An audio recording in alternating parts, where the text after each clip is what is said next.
John was not a good man. He had his little ways, and sometimes no one spoke to him for days and days and days.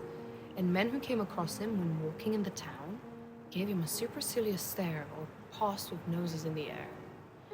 And bad King John stood dumbly there, blushing beneath his crown. King John was not a good man, and no good friends had he. He stayed in every afternoon, but no one came to tea. And round about December, the cards upon his shelf, which wished him lots of Christmas cheer and fortune in the coming year, were never from his near and dear, but only from himself.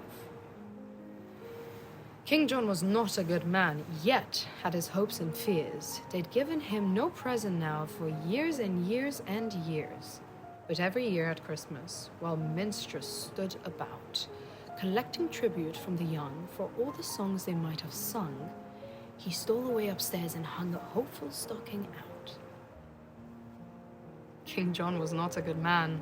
He lived his life aloof. Alone he thought a message out while climbing up the roof. He wrote it down and propped it against the chimney stack.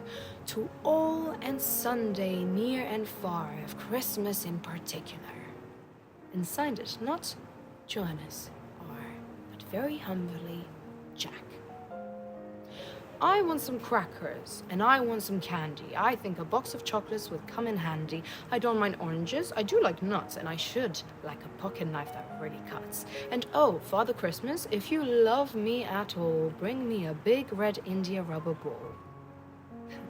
King John was not a good man. He wrote this message out and gat him to his room again, descending by the spout. And all that night he lay there, a prey to hopes and fears. I think that's him a-coming now, anxiety between his brow. He'll bring one present anyhow, the first I've had for years.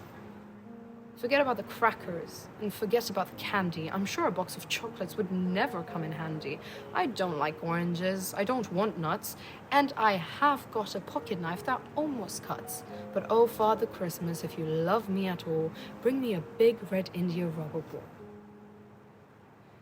King John was not a good man. Next morning when the sun rose up to tell a waiting world that Christmas had begun, and people seized their stockings and opened them with glee, and crackers, toys, and games appeared, and lips with sticky swits were smeared, King John said grimly, as I feared, nothing again for me. I did want crackers, and I did want candy, and I know a box of chocolates would come in handy. And I do love oranges, I did want nuts. I haven't got a pocket knife, not one that cuts. And oh, if Father Christmas had loved me at all, he would have brought in a big red India rubber ball. King John stood by the window and frowned to see below the happy bands of boys and girls all playing in the snow. Oh, while he stood there watching and envying them all, when through the window big and red were hurtled by his royal head, and bounced and fell upon the bed an India rubber ball. And oh, Father Christmas, my blessings on you fall, for bringing him a big red India rubber ball.